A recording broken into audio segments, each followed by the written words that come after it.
व्यासपीठावर उपस्थित महाराष्ट्र नवनिर्माण सेनेचे अध्यक्ष राज ठाकरे, संजय तर आमच्या दोघांचा कॉमन मित्र आहे, व्यासपीठावरील सर्वच तिन्ही पक्षाचे राष्ट्रवादीचे सुद्धा नेते आहेत आणि उद्याचे या नगराचे नगरसेवक आणि जमलेल्या माझ्या तमाम हिंदू बांधवांनो, भगिनींनो आणि मातांनो, जरा आवाजाची गडबड आहे आणि एक 4 दिवसापूर्वी मला मुलाखतकाराने विचारलं होतं, इस चुनाव की खासियत क्या है? म्हटलं खासी यही खासियत है, सगळेजण खोकतायत, सगळ्यांनाच घशाचा त्रास होतोय आणि हा काय अचानक नाही झालेला. त्याच्या मागे हे सगळं जे काय राजनी सांगितलं ते षडयंत्र हळूहळू हळूहळू आपल्या गळ्यापाशी आवळत आवळत आवळत हा केवळ माझा नाही तर आपल्या सगळ्यांचा आवाज चेपण्याचा प्रयत्न चाललेला आहे. आज राज, तू 2 उमेदवार दाखवले ज्यांना 5 कोटीची ऑफर होती, 1 कोटीची होती. तशा त्या आणखीन एक ताई आहेत, ज्योतिताई, त्यांना पण ऑफर होती. त्यांनी नकार दिला. नाहीतर कोटी कोटी रुपये घेतल्यानंतर आपल्याला काय कळलं असतं. पण त्यांनी नकार दिल्यानंतर आपण काय करणार आहात हा प्रश्न आहे. पण आजच सकाळी तुमच्याकडे सुद्धा आलं असेल, कारण आता सोशल मीडिया खूप सगळीकडे पसरलेला आहे. इन्स्टावरती काही रील फिरतायत. मी मगाशी आल्या राजू पाटलांना विचारलं की कल्याणमधलाच तो विभाग आहे ना, विभाग क्रमांक 29. हा, ज्योतिताई आहेत का? या या बघा ताई, तुम्हाला आणि तुम्हाला सगळ्यांना खरंच खूप खूप धन्यवाद देतो आणि खूप निरोगी दीर्घायुष्य लाभो अशी आई जगदंबेच्या चरणी प्रार्थना करतो.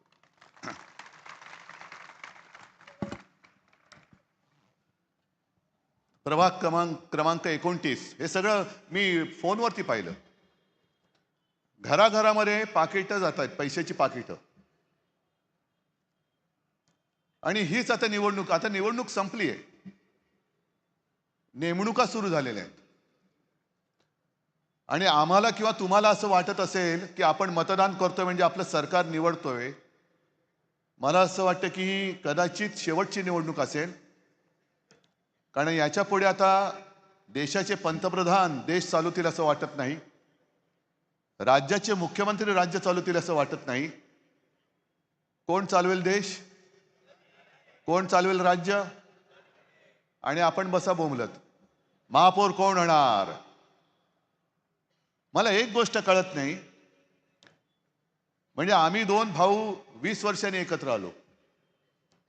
जेव्हा एकत्र नव्हतो तेव्हा विचारत होते एकत्र येणार की नाही येणार, उद्या तुम्ही असे कराल का, एकत्र येणार का? आता आलो. आजच मला कोणीतरी विचारलं की तुमची जी काही युती झाली त्याच्यात जागा वाटप कसा झाला. आणि मी त्यांना उत्तर दिलं, मुळामध्ये आमची युती जागा वाटपासाठी झालेलीच नाही, मराठी माणूस जागा करण्यासाठी आमची युती झालेली आहे. जागा वाटप कसलं, आमचीच जागा आहे. आणि सगळी आम्ही म्हणजे एका घराण्याचीच लेकरं आहोत. आपण सगळी एका मातेची, एका मातीची लेकरं आहोत. मग दुसरा प्रश्न येतो की तुम्ही मराठी करताय, इतर भाषिकांचं काय? म्हटलं काय, इतर भाषिकांनी कोणी तक्रार केली का तुमच्याकडे?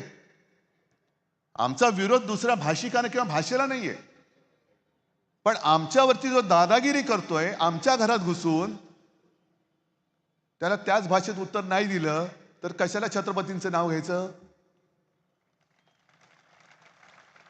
असा कोणतरी एखादा मराठी माणूस आहे का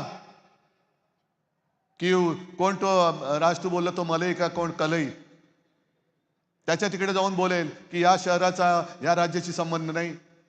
उभा चिरतील त्याला तिथल्या तिथे. आम्ही सहनशील आहोत, आम्ही सगळ्यांना आपलं मानत आलो. आणि आता आपलं मानता मानता जे कोणी आमच्याशी दादागिरी करतायत त्यांना कानफट आहे एवढं दाखवून दिलं तर काय चुकलं आमचं? काय चुकलं काय आमचं? इतर भाषिकांचं आमचं काहीच म्हणणं नाहीये. मराठी आमची आई आहे, ठीक आहे, हिंदी आमची मावशी आहे. पण या गद्दाराबरोबर जो आणखीन एक गद्दार मुंबईचा गेलाय, तो जे मध्ये बोलला होता की मराठी माझी आई आहे, हिंदी माझी मावशी आहे, आई मेली तरी चालेल. अरे आईवरती वार करणारी अवलाद, म्हणजे एवढी गद्दार लोक या महाराष्ट्रामध्ये निपजू कसे शकतात हेच मला कळत नाही. आई मेली तरी चालेल, कशाला? आई तर पाहिजेच. मावशी असू द्या, काकी असू द्या, मामी असू द्या, आणखीन कोणी असू दे ना. मोहन भागवत सांगतात ना, कुटुंब वाढवा, मोठं कुटुंब घेऊन फिरा की. आम्ही कुठं नाही म्हणतोय.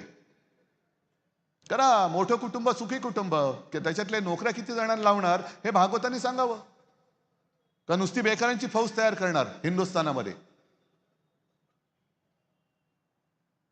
जो माणूस शिवसेनेशी गद्दारी करतोय तोच आता ठाण्याशी गद्दारी करायला लागलाय, ठाण्याकरांची गद्दारी करायला लागलेला आहे. म्हणजे राजनी आता जे सांगितलं, वन जमीन, 1000 एकर जमीन, म्हणजे मला धक्का बसतोय की ती जमीन त्यांनी देऊन टाकली आणि बाहेर पडल्यानंतर बावनकुळे म्हणतायत की मला माहितीच नाही ही वन खात्याची जमीन आहे. अहो कशाला तिकडे बसलाय झक मारायला मंत्री म्हणून? मुख्यमंत्री मी पण होतो, पण एक सुद्धा वन जमीन मी कोणाला 1 इंच सुद्धा उद्योगपतीला देऊ दिली नव्हती. उलट जंगलाची व्याप्ती मी वाढवली होती.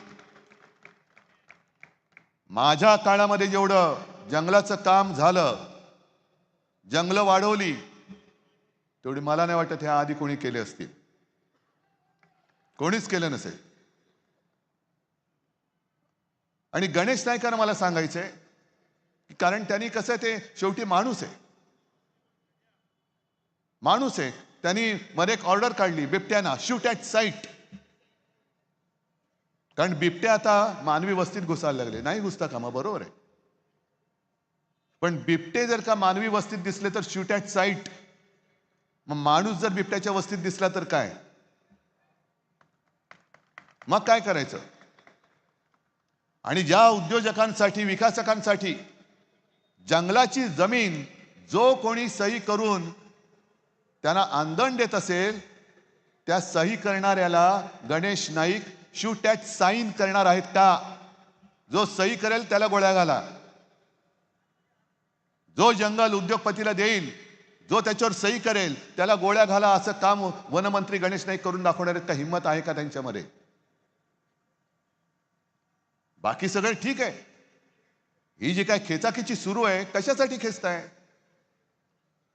ही महापालिका, अरे ही मला आठवत आहे 1968 साल असेल किंवा त्याही आधी असेल. मी लहान होतो तेव्हा. शिवसेना प्रमुख तेव्हा इथे आधी दिवसभर प्रचाराला यायचे, संध्याकाळी मग बरोबर मी इथे यायचो. आणि ठाणं म्हणजे काय, तेव्हाचं ठाणं किती जणांना आठवत असेल, मला सुद्धा नीट आठवत नाही, पण बैलगाडीतून प्रचार केला जायचा, बैलगाडीतून. आणि वसंतराव मराठे हे पहिले जनतेतून निवडून आलेले नगराध्यक्ष होते शिवसेनेचे. आणि तेव्हा कम्युनिस्टांनी असं म्हटलं होतं की मुंबई त्यांची, आणि बाळासाहेब म्हणाले होते मग ठाणं माझं. या ठाण्यावरती बाळासाहेबांचं आतोनात प्रेम. म्हणजे 2012 साली जी शेवटची महापालिका निवडणूक झाली, त्याच्यात त्यांनी मला बोलून सांगितले की उद्धव, म्हणजे मला चिंता होती सभा घेऊ शकतील की नाही. आम्ही सांगत होतो सभा घेऊ नका. मला म्हणाले नाही, 2च सभा मी घेणार. 2 घेणार म्हणजे घेणार. एक मुंबई आणि दुसरं माझं ठाणं. माझं ठाणं.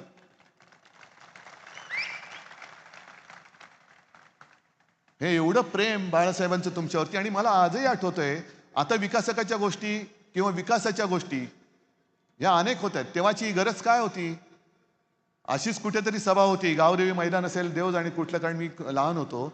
आणि बाळासाहेब भाषण करताना चिठ्ठी आली. चिठ्ठीत वाचलं की आम्हाला नाट्यगृह नाही. आणि बाळासाहेबांनी तिथले तिथे वचन दिलं, तुम्ही मला महापालिका द्या, मी तुम्हाला नाट्यगृह दिलं. आणि तसं ते गडकरी रंगायतून उभं राहिलं. दादोजी कोंडदेव स्टेडियम उभं राहिलं, काशीनाथ घाणेकर नाट्यगृह उभं राहिलं, अनेक ठिकाणी तलाव साफ झाले, आणखीन काय काय काय काय केलं. आज यांची जी काय होर्डिंग लागलेत, विकासाची नाही विनाशाची गती आहे. आणि विकासाची नाही विकासकाची गती आहे. ज्या तत्परतेने कामं पट मंजूर केली जात आहेत, पुढे त्या कामाचं काय होईल काही नाहीये. उद्या प्रदूषण होतंय. अगदी तुम्हाला खेटून असलेल्या मुलुंडमध्ये मेट्रोच्या कामाची पाहणी करायला भाजपचेच आमदार गेले होते मिहिरकोटेच्या, आणि त्यांनी पाहिल्यानंतर ही पेपरमध्ये आलेली बातमी आहे, 100 ठिकाणी वायू प्रदूषणाची जी काही मानकं असतात किंवा काही नियम असतात त्याचं उल्लंघन विकासकांनी केलेलं आहे, कॉन्ट्रॅक्टरनी केलेलं आहे. काय झालं पुढे? देवेंद्र फडणवीसांना मला विचारतात, देवेंद्र फडणवीसांना मुंबईतलं काय कळतं का? म्हटलं अजिबात कळत नाही. किंबहुना मी असं म्हणेन की भाजप आणि प्रशासन याचा काडी मात्र संबंध नाहीये. कारण मुंबई ठाण्याचं जर काही विल्हेवाट लागली, हे जातील पैसे कमवून, यांना पैसे मिळतील.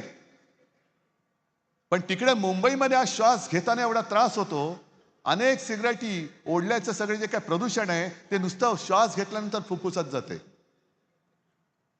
म्हणजे मुंबईमध्ये आता फक्त श्वास घेणं आरोग्यास हानिकारक आहे एवढंच पाट्या लावायच्या बाकी आहेत. पण उद्या जर का काही झालं तर हे ठाण्यातले गद्दार, जिकडे आनंद दिघे बोलले ते गद्दारांना क्षमा नाही, हे जातील निघून 5 स्टार शेतामध्ये हेलिकॉप्टर घेऊन. देवेंद्र फडणवीस जातील नागपूरला, आणि तिसरे जातील काका मला वाचवा म्हणून बारामतीला. ठाणेकर आणि मुंबईकर बसतील बोंबलत. आणि यांचा जो काही डाव आहे, मुंबईमध्ये मी पुस्तक घेऊनच फिरतोय सगळीकडे, कारण गेली 25 वर्ष मुंबईकरांनी मुंबई शिवसेनेकडे दिली, ठाणेकरांनी सुद्धा ठाणे शिवसेनेकडे दिलं, गद्दाराकडे नव्हतं दिलं. हा गद्दार निघेल हे तुम्हालाही माहिती नव्हतं, मलाही माहिती नव्हतं. तुम्ही विश्वास ठेवला, मीही विश्वास ठेवला, आपण दोघंही फसलेलो आहोत. पण मुंबईमध्ये ही पुस्तिका मी दिलेली आहे, तशीच ठाण्याची सुद्धा मी तुम्हाला द्यायला तयार आहे. कुठलंही पान तुम्ही उघडा, याच्यात मुंबईमध्ये केलेले एक काम, जी वचनं आम्ही दिली होती ती प्रत्येक वचनाची पूर्तता ही आम्ही केले, या पुस्तकात दाखवलेलं आहे. अगदी काही योजना जसा कोस्टल रोड हा आपण केलेला आहे, मुंबईकरांच्या पैशातून केलेला आहे. पण कोस्टल रोडचं श्रेय हे घेतात आता. त्याच्यानंतर हिंदू हृदय सम्राट बाळासाहेब ठाकरे आपला दवाखाना, ही योजना आपली, पण यांनी सरकार पाडलं आणि फीत कापली. बरं, फीत कापली ते कापली. ठाण्यामध्ये काय झालं? ठाण्यामध्ये आपला दवाखान्यामध्ये साड्यांचं दुकान काढलं या गद्दारांनी. बाळासाहेब ठाकरे आपला दवाखाना, आत गेलं तर साड्या नेसवा त्या गद्दाराला आणि काढा दिंड त्याची. ज्यांना कॉन्ट्रॅक्ट दिलं, एकाच माणसाला दिलं होतं वाटतं 40 दवाखान्याचं कॉन्ट्रॅक्ट, पगार दिले नाही, बंद. कोणता कारभार चालले, कोणासाठी कारभार करताय? आणि जो एक अभिमानाने मी सांगत होतो, नेहमी एक गंगाजळी ज्याला म्हणतो आपण, महापालिकेची स्वतःची एक पैशाची साठवण पाहिजे, जी मुंबईची 92,000 कोटीपर्यंत आपण नेली होती. 92,000 कोटी. या हरामखोरांनी 70,000 कोटीपर्यंत आणली. आता या ठेवी कशासाठी असतात? जे शहरासाठी पुढची 50 वर्ष 100 वर्ष आवश्यक असलेले प्रकल्प आहेत, त्याच्यासाठी या ठेवी वापरल्या जातात. कामगारांची देणी देण्यासाठी ठेवली जातात, आणि नाहीतर त्याच्या व्याजावरती सुद्धा महापालिकेची बरीच कामं चालतात. एखादं काम जसं कोस्टल रोड त्या ठेवीतून केलं, पण ते काम देताना आवक जावक बघावी लागते की किती खर्च येणार आहे, किती पैसा लागणार आहे, मग हा पैसा एवढा दिल्यानंतर इकडे पैसा परत कुठून येणार आहे, याचा काही ताळमेळ न घालता मुंबईच्या डोक्यावरती आता 3 लाख कोटीचं देणं करून ठेवले. 3 लाख कोटीचा घोटाळा याने मुंबईत केलाय. ठाण्याची तर तिजोरी मला वाटतं चाटून पोचून, म्हणजे जे फडणवीस सांगतात ना, ठेवी काय चाटायचे असतात का? अहो, इकडे ठाण्यातल्या तुमच्या गद्दार साथीदाराने ठेवी तर सोडा, तिजोरी पण चाटून पुसून टाकली असेल. निवडणूक झाल्यानंतर, आपली सत्ता आल्यानंतर कळेल तिजोरीमध्ये काही शिल्लक ठेवले की नाही.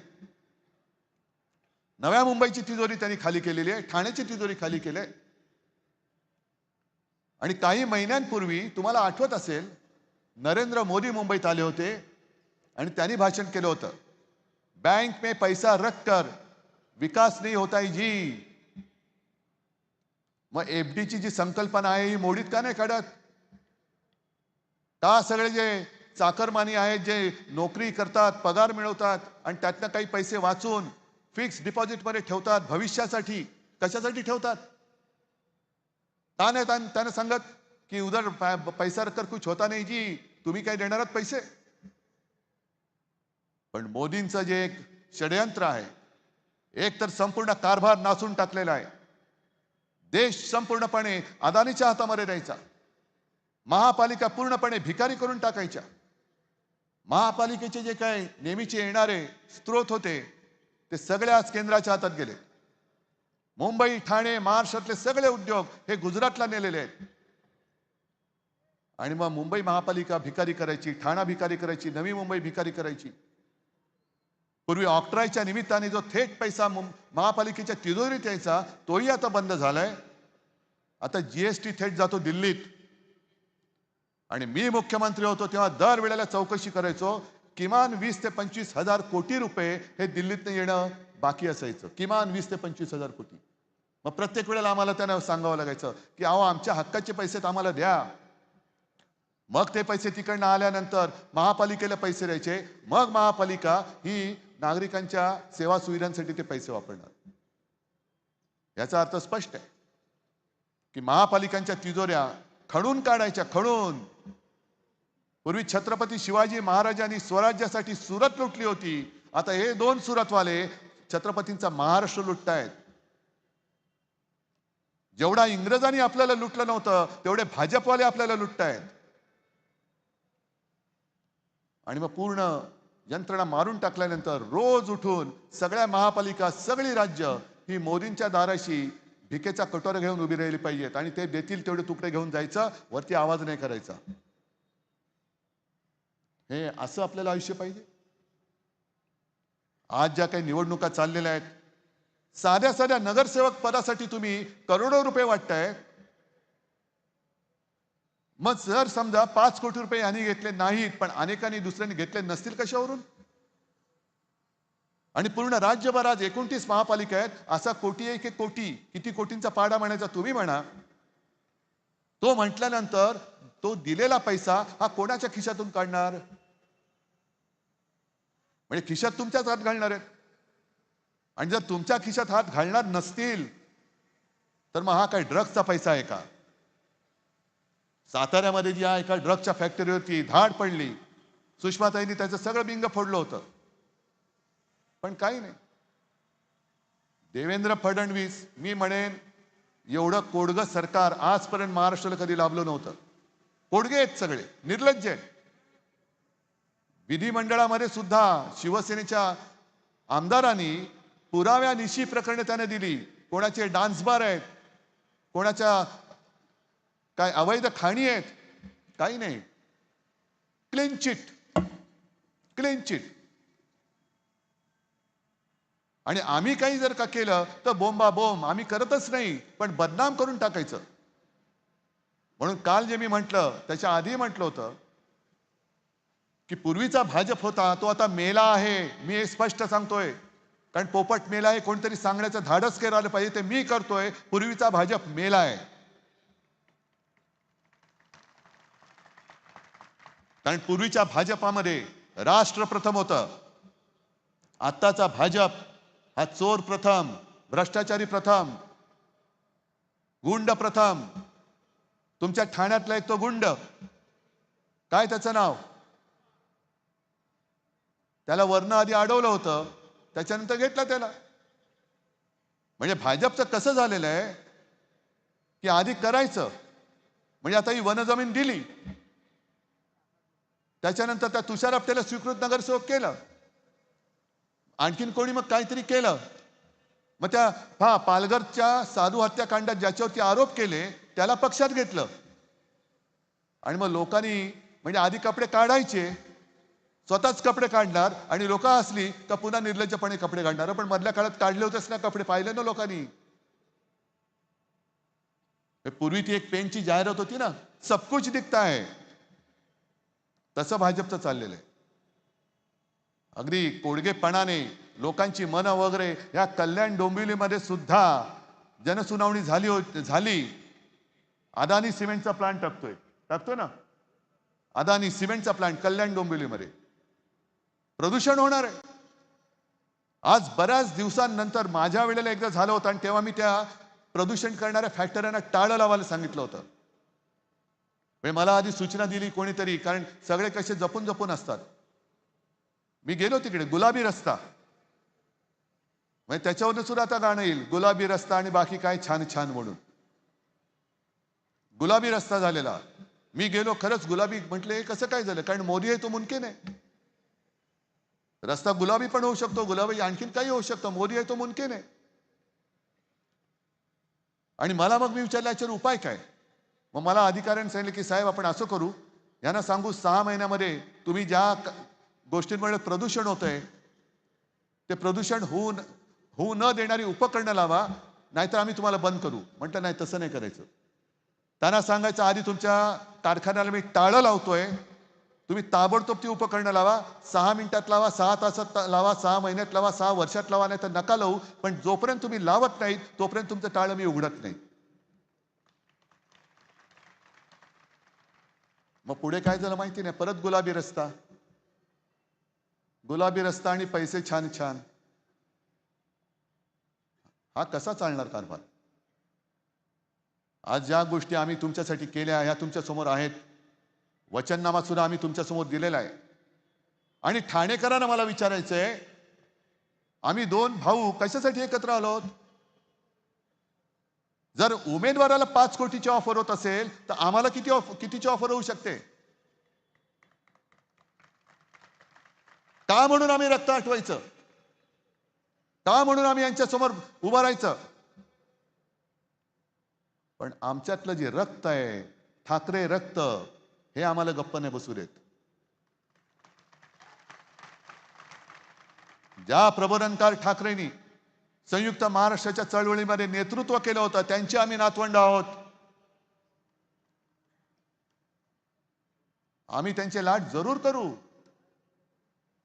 पण जर का आमच्या खांद्यावरती बसून पुढे काय म्हणतात तुम्हाला माहिती आहे, तसं काय करण्याचा प्रयत्न केला तर कानफटात पण मारायला आम्ही कमी नाही करणार आहोत. सगळे एकत्र राहतो. हे सुद्धा मी मुंबई मॉडेल म्हणून पुस्तक केलेलं आहे. कोरोनाचा काळ काय होता तुम्हाला माहिती आहे? मुंबई मॉडेल, ज्याचं कौतुक हे जगभर झालेलं. हे फोटो मी दाखवते तुम्हाला, या पुस्तिका वाटल्यात.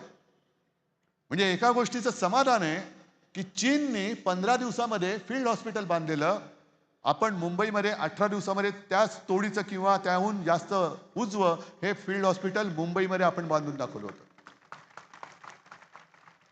अरे जगात कौतुक झालं, सुप्रीम कोर्टाने कौतुक केलं. आणि ही लोक कोरोना काळामध्ये भ्रष्टाचार काय केला? भ्रष्टाचार कोरोना काळामध्ये जो पीएम केअर फंड स्थापन केला गेला होता त्याचा हिशोब पहिला द्या आणि मग आमच्यावरती भ्रष्टाचाराचा आरोप करा. या भाजपवाल्यांनी तेव्हा मुख्यमंत्री निधीला पैसे नव्हते दिले. महाराष्ट्रामधनं निवडून आलेले भाजपवाले त्यांनी दिले होते पीएम केअर फंडला पैसे. कोणाच्या मालकीचा फंड आहे तो? काय चाललंय त्या फंडामध्ये? आता किती पैसे आहेत त्याच्यामध्ये? कसा वाटप झाला त्याचा? द्या त्याचं उत्तर. पण आपण जे काही केलं त्याचं कौतुक तर सोडा. आता धारावी गिळायला निघालेले आहेत. मुलुंडमध्ये म्हणजे तुमच्या वेशीवरती त्या लोकांना आणणार आहेत तिकडे. मग धारावी जेव्हा कोरोनाची लढत होती तेव्हा देवेंद्र फडणवीस आले होते, अदानी आला होता. कुठेतरी कधीतरी त्यांना पाहिलं होतं. पण जेव्हा मी महाराष्ट्र वाचवत होतो, मुंबई वाचवत होतो, त्याच वेळेला उत्तर प्रदेशमध्ये गंगेत, भाजप शासित राज्यामध्ये गंगेत प्रेत वाहत होती. हिंदू मुस्लिम करताय ना, मग गंगेत वाहणारी प्रेत कोणाची होती? हिंदूंची होती का मुसलमानांची होती? गुजरातमध्ये मैदानामध्ये चिता जळत होत्या. कोणाच्या होत्या त्या? हिंदूंच्या होत्या का मुसलमानांच्या होत्या? का तुम्ही आमच्या या रोजच्या जीवनाच्या निवडणुकीमध्ये धर्म का आणतायत? भाषिक विष का कालवतात? सुरुवात त्यांनी केलेली आहे. शिवसेनेची आणि राजची आणि अर्थात पवार साहेबांची जर सत्ता आली तर अमुक अमुक महापौर होईल. मग आम्ही जेव्हा म्हटलं की मुंबई आणि आज ठाण्याचा सुद्धा महापौर मराठी होईल, मग हे म्हणायला लागले नाही महापौर हिंदू होईल. का हो? तुम्ही मराठी माणसाला हिंदू नाही मानत? आम्ही सांगतो ना, जे शिवसेना प्रमुख सांगायचे की देशामध्ये आम्ही हिंदू आहोत पण महाराष्ट्रामध्ये आम्ही मराठी आहोत. देशामध्ये आम्ही हिंदू आहोत पण गुजरातमध्ये आम्ही गुजराती आहोत. देशात आम्ही हिंदू आहोत, बंगालमध्ये बंगाली आहोत. प्रत्येक भाषेचा प्रांत आहे आणि त्या त्या प्रांतामध्ये त्या त्या भाषेचा मान हा राखला गेलाच पाहिजे. आम्ही आमच्या घरात आमच्या भाषेचा मान मागतो आहोत, तुमच्या घरात येऊन नाही मागत आहोत. आणि इतर राज्यामध्ये मला एक माणूस असा दाखवा, मराठी माणूस जो तिकडे जाऊन दादागिरी करतोय. आहे कोण? तिथे जाऊन तो बिल्डर झालाय आणि तिथल्याच माणसाला घर नाकारतायत. उभा चिरतील त्याला तिथल्या तिथे.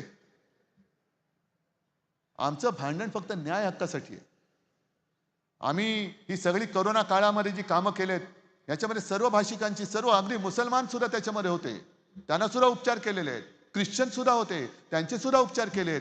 गुजराती होते, उत्तर भारतीय होते, जैन होते, सगळेच होते, त्यांना सुद्धा उपचार करून आपण बरं करून घरी पाठवलेले आहेत.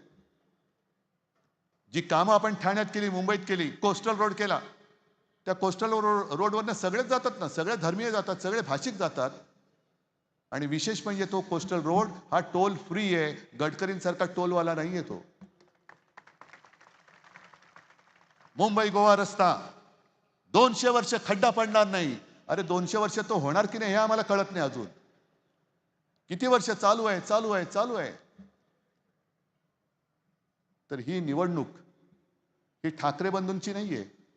आम्ही असे अनेक विजय सुद्धा मिरवलेले आहेत, पराभव पचवलेले आहेत. आजोबा जेव्हा लढत होते तेव्हा तर ते निवडणुका लढतच नव्हते. शिवसेना प्रमुखांनी कधी निवडणूक नाही लढवली. आमची तळमळ आहे ही तुमच्यासाठी आहे. आज संपूर्ण देशात, संपूर्ण महाराष्ट्रामध्ये कोण यांच्या झुंडशाही विरुद्ध आवाज उठवतोय? काय पडले आम्हाला गरज? पण आम्ही तुम्हाला बांधील आहोत, अदानी किंवा भाजपला बांधील नाही आहोत. आम्ही देशभक्त आहोत, आम्ही महाराष्ट्र भक्त आहोत, आम्ही मोदी भक्त किंवा भाजप भक्त नाही आहोत. होय आम्ही दिला होता त्यांना पाठिंबा, पण फसगत झाली. मी मागेच म्हटलं की शिवसेनेची 25 वर्ष भाजपा सोबतच्या युतीमध्ये सडली. तेच आज मी पुन्हा बोलतोय. आणि आता तुमचे आयुष्य सडू नये म्हणून आम्ही एकत्र येऊन शिवशक्तीची निर्मिती केलेली आहे. आणि मला अभिमान आहे की सगळ्यांचा एक काळ असतो.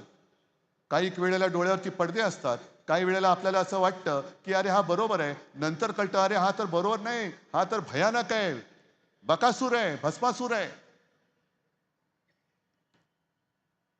मी तर वाट बघतोय गणेश नाईकजी, टांगा पलटा कराच. आणि घोडे बेपत्ता नाही, हे घोडे नाहीये, हे खेचरे आहेत. भाजपवाल्यांची ओझी वाहणारी खेचरे आहेत. उद्या ज्या परत्या बाजूच्या अंबरनाथ मध्ये काय केलं पाहिलं ना? यूज अँड थ्रो वापरलं आणि फेकून दिलं त्यांना. उद्या या मिंदेचं सुद्धा मुंबईत, ठाण्यात सगळीकडे हेच करतील, यूज अँड थ्रो. कारण भाजप हा निर्गुण आहे. ज्या शिवसेना प्रमुखांनी मोदींना वाचवलं, नाहीतर मोदी आज दिसले नसते, त्या शिवसेना प्रमुखांची शिवसेना हे खतम करायला निघालेत. ही यांची औलाद आहे.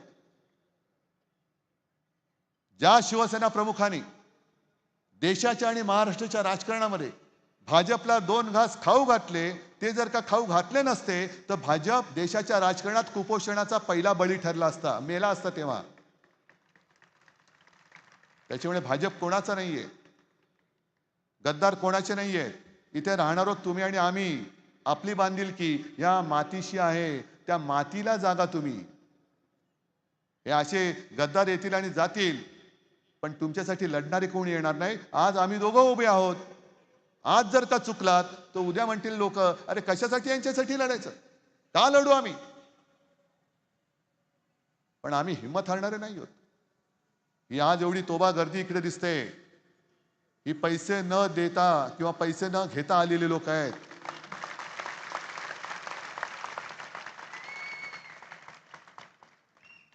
आणि मशालीला मत, इंजिनाला मत आणि तुतारीला मत, म्हणजे आम्हाला मत नाही, तुमच्या चांगल्या आयुष्याला तुम्ही मतदान करताय. तुम्ही ठरवायचंय की तुमचं आयुष्य कसं पाहिजे, तुमच्या कुटुंबियांचं आयुष्य कसं पाहिजे. हवा स्वच्छ पाहिजे, शिक्षण स्वच्छ पाहिजे, पाणी स्वच्छ पाहिजे का तिकडे भाजप शासित राज्यात दूषित पाण्याने जी लोक मेली, आजारी पडली, तसं पाणी तुम्हाला पाहिजे का. आणि हा एकदा विचार केला तर मला वाटतं निवड स्पष्ट आहे. जिथे जिथे मशाल असेल तिथे मशाल, जिथे इंजिन असेल तिथे इंजिन, आणि जिथे तुतारी असेल तिथे तुतारी.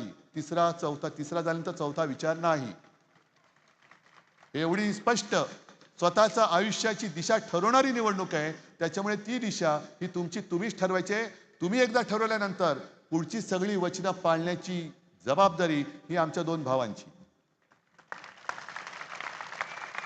आणि हा ठाकरेंचा शब्द आहे, मोदी गॅरंटी नाहीये. हा ठाकरेंचा शब्द आहे. ठाकरे जे बोलतात ते करतात. पण ठाणेकर बोलतात ते करणार का? नक्की. मग विजय मिरवणुकीला आम्ही यायचं. महापौर आपला. सगळ्यांना शुभेच्छा देतो. जय हिंद, जय महाराष्ट्र.